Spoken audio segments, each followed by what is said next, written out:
शहजाद पूनावाला, जो अधीर रंजन चौधरी कह रहे थे कि आप एक तरह से सहानुभूति दिखाने की कोशिश कर रहे हैं, आप ये बताने की कोशिश कर रहे हैं कि नहीं ये करेंगे तो बेहतर रहेगा भविष्य में, या वाकई आपका मन मजे लेने का है? सबसे पहले तो कोई भी राजनीतिक टिप्पणी करने से पहले साइक्लोन मिचोंग जो हमारे देश को कई इलाकों को प्रभावित कर रहा है, जैसे हमारे राष्ट्रीय अध्यक्ष जी ने और कल प्रधानमंत्री जी ने सभी को निर्देश दिया है हमारे पार्टी के कार्यकर्ताओं को, तो मैं आपके चैनल के माध्यम से अपील करना चाहता हूं कि हमारा एक एक कार्यकर्ता राजनीतिक कार्यक्रम को छोड़कर पहले वहाँ के सरकार प्रशासन और वहाँ के लोगों को मदद करने के लिए जाए। अब आते हैं आपकी बात पर। देखिए, प्रधानमंत्री मोदी जो एक राष्ट्र नेता है, जो हमेशा राष्ट्र नीति को राजनीति के ऊपर रखते हैं, यदि वो कोई हिदायत देते हैं तो उसको सियासत के रूप में क्यों ले रहे हैं? अब बताइए ना कि पार्लियामेंट जो सबसे बड़ी पंचायत है, जो सबसे बड़ा मंदिर है लोकतंत्र का, वहां पर डिस्कशन कीजिए, डिसरप्शन मत कीजिए, वहां पर कंसेंसस बनाइए, कन्फ्रंटेशन मत कीजिए, वहां पर राष्ट्रहित की बात होनी चाहिए, परिवार हित को पीछे रखना चाहिए। और भाई 2019 से लगातार ये लोग कहते हैं महंगाई पर चर्चा करो, हम कहते हैं आइए महंगाई पर चर्चा करते हैं, तो ये रफाल ले आते हैं, रफाल पर सुप्रीम कोर्ट की खाते हैं। फिर हम कहते हैं आइए चर्चा करते हैं, कोविड की चर्चा मांग रहे थे, हमने कहा कोविड की चर्चा करो, तो ये पेगासस ले आए, पेगासस पे भी सुप्रीम कोर्ट की खानी पड़ी। फिर उसके बाद हमने कहा चलिए आइए बजट पर चर्चा करते, तो इन्होंने बीबीसी डॉक्यूमेंट्री ले आए, वहां पर भी मुंह की खानी पड़ी। तो मुझे लगता है कि आज अभय दुबे जी को केवल विरोध के लिए विरोध की जो राजनीति है उसको नकारना चाहिए, नकारात्मक भाव से बाहर आना चाहिए। देखिए, जनता भी तो कह रही है ना, जनता के जनादेश को स्वीकारिए। उन्होंने 18 वर्ष बाद भी यदि जो प्रदेश है अभय दुबे जी का, वहां पर भाजपा की सरकार को रिपीट किया है, तो इसका मतलब जो परफॉर्मेंस करता है, सरकार की डिलीवरी करता है, संगठन की जिसकी मजबूती है, नारी शक्ति और युवा शक्ति को जो आगे बढ़ाता है, उनको फिर से मोदी की गारंटी के साथ आगे बढ़ाते हैं। और 5 वर्षों में जहां पर इनकी सरकारें चली, राजस्थान और छत्तीसगढ़, वहां से डिलीट किया है। मतलब कि 5 वर्षों में इतनी एंटी इनकम्बेंसी आ जाती है। तो ये नकारात्मक काम करने वाले जो भारत को विभाजित करते हैं, कभी जाति के नाम पर, कभी धर्म के नाम पर, अब नया शगुफा छेड़ा है उत्तर भारत और दक्षिण भारत के बीच में। उन्होंने इस बार ईवीएम को बख्शा है कांग्रेस वालों ने, पर अब उत्तर भारतीयों के पूरे विवेक पर सवाल उठाना, यह कहना कि साउथ है, नॉर्थ में तो सभी बेवकूफ है। इसी प्रकार का रवैया अमेठी के हार के बाद उन्होंने अपनाया। इसी प्रकार का रवैया जब चन्नी जी के साथ प्रियंका वाड्रा जी खड़ी थी और उन्होंने किस शब्दावली का इस्तेमाल किया था, उसके समय उन्होंने अपनाया। मैं आज अभय जी से पूछना चाहता हूं, अभय जी, उत्तर भारतीयों का जो अपमान कार्ति चिदंबरम से लेकर आपके नेता कर रहे हैं, क्या यह आपके लिए स्वीकार्य? आप तो मध्य भारतीय मेरी तरह, आप बताइए मुझे कि क्या उत्तर भारतीयों का अपमान, हिंदी भाषी बोलने वाले, हिंदी बोलने वाले लोगों का यह अपमान क्या आपको स्वीकार्य है? ठीक है। और अभय दुबे, इसके साथ साथ सवाल यह कि अधीर रंजन चौधरी इसको भी क्यों नकारात्मक ले रहे हैं? अगर ठीक है, उन्होंने कहा कि आप सकारात्मक होकर राजनीति कीजिए, इससे शायद आपको भी लाभ हो। राम जी नमस्कार। पहले तो भारतीय जनता पार्टी को, देश के प्रधानमंत्री जी को, तीनों प्रदेशों में उनको शुभकामनाएं जीत के लिए। और अपेक्षा की जनता ने जितना बड़ा बहुमत दिया है, उनकी अपेक्षाओं पर वो खरे उतरे, ये हम शुभकामनाएं प्रेषित करते हैं जी। हार एक विराम है, जीवन महासंग्राम है, अपने हृदय की वेदना में व्यर्थ त्यागूंगा नहीं, कर्तव्य पथ से मैं कभी भागूंगा नहीं। जो दायित्व जनता ने हमको प्रतिपक्षी दल होने के नाते दिया है, उसको हम बखूबी निभाएंगे।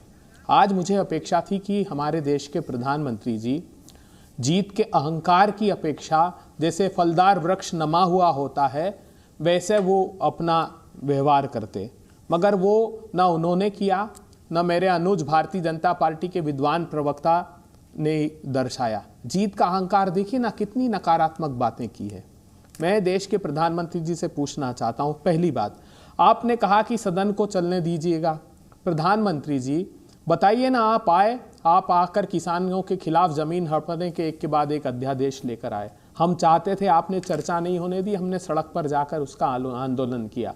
हम चाहते थे कि चीन ने जो घुसपैठ की है प्रधानमंत्री जी, उस पर सदन में चर्चा हो, आपने चर्चा नहीं होने दी। हम चाहते थे कि राफेल पर चर्चा हो, राफेल पे सर्वोच्च अदालत के फैसले का जिक्र अभी कर रहे थे तो 5 पैराग्राफ में बड़ी गलतियां थी, क्योंकि भारतीय जनता पार्टी की सरकार ने गलत शपथ पत्र दिया और बाद में आजाद भारत के इतिहास में पहली बार हुआ कि याचिका लगाई कि इन पैराग्राफ्स में संशोधन कर दीजिए। पेगासस में सुप्रीम कोर्ट ने कहा कि हमको यथोचित मदद सरकार ने नहीं की समिति को, अगर समिति को मदद की होती तो बात दूसरी होती।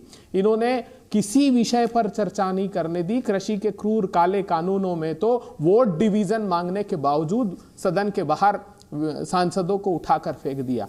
आजाद भारत का इतिहास गवाह है, 1952 के बाद 17वीं लोकसभा का ये ऐसी लोकसभा है जिसमें सबसे कम डिस्कशन हुआ है।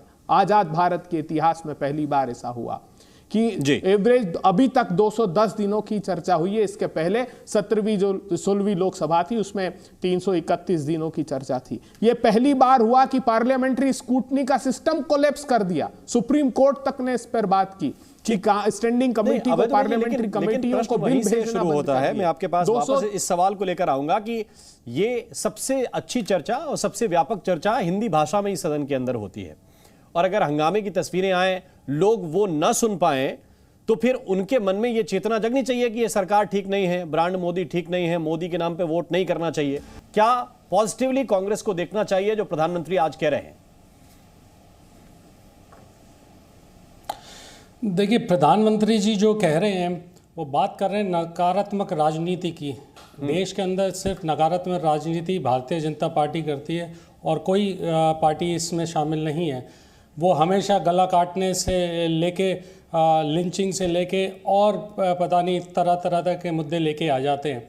लेकिन जहां हम प्रधानमंत्री जी ट्रांसपेरेंसी एंड गुड गवर्नेंस की बात कर रहे हैं, ये बातें कितनी बेमानी लगती हैं अगर एक तरफ वो ये बात करें और दूसरी तरफ काले धन पे जो ट्रांसपेरेंसी आनी थी, जिसके लिए कोई काला धन आना था 100 दिन में या 30,000 करोड़, 2 बार ऐसा हुआ कि 50% इंक्रीज हुआ स्विस बैंक में। ये रिकॉर्ड 14 साल का ब्रेक हुआ है। इस तरह की ट्रांसपेरेंसी इलेक्ट्रल बॉन्ड में ट्रांसपेरेंसी आप देख लीजिए, पीएम केयर फंड में ट्रांसपेरेंसी देख लीजिए, हिंडनबर्ग जैसी ट्रांसपेरेंसी देख लीजिए। तो ये तो ट्रांसपेरेंसी की बात है। माननीय प्रधानमंत्री जी हिदायतें दे रहे थे अभी शहजाद भाई।